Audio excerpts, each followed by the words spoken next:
Praise the Lord, our daily bread. Psalms chapter 93, verse 5. Your statutes stand firm. Holiness adorns your house, Lord, forevermore.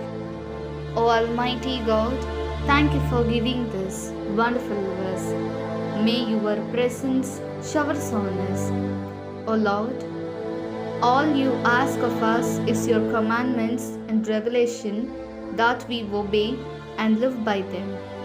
You don't expect anything else from us.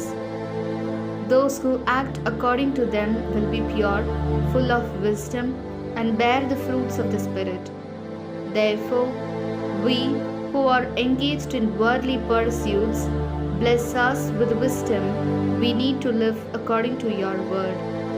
We ask this in the name of Jesus Christ. Amen. அன்றாட உணவு. திருப்பாடல்கள் அதிகாரம் 93 இறை வார்த்தை 5. உம்முடைய ஒழுங்குமுறைகள் மிகவும் உறுதியானவை. ஆண்டவரே, என்றென்றும் தூய்மையே உமது இல்லத்தை அழகு செய்யும். அன்பின் தகப்பனே, இன்றைய நாளிலே இந்த இறை மன்னாவை கொடுத்ததற்காக நன்றி ஆண்டவரே. இறைவா, நீர் எங்களிடம் கேட்பதெல்லாம் உமது கட்டளைகளுக்கும் நெறிமுறைகளுக்கும் நாங்கள் கீழ்ப்படிந்து அவற்றின்படி வாழ வேண்டும். இதை தவிர வேறு எதையும் நீர் எங்களிடம் எதிர்பார்ப்பதில்லை. அவற்றின்படி செயல்படுவோர் தூய்மை உள்ளவராயும் ஞானம் நிறைந்தவராயும் ஆவியின் கனிகளை கொண்டவராயும் விளங்குவர். எனவே உலக நாட்டத்தில் ஈடுபட்டிருக்கும் நாங்கள் உமது வார்த்தையின்படி வாழ தேவையான ஞானத்தை தந்து எங்களை ஆசிர்வதியும். ஆமென்.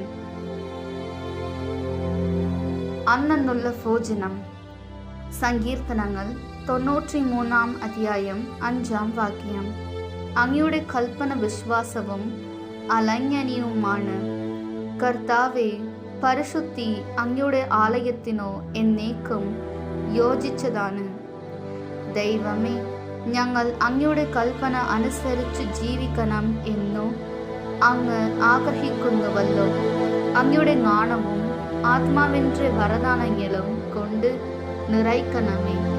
എന്നും അങ്ങയുടെ ഹിതം അനുസരിച്ച് വിശുദ്ധിയിൽ ജീവിക്കുവാൻ അനുഗ്രഹിക്കണമേ. ആമേൻ.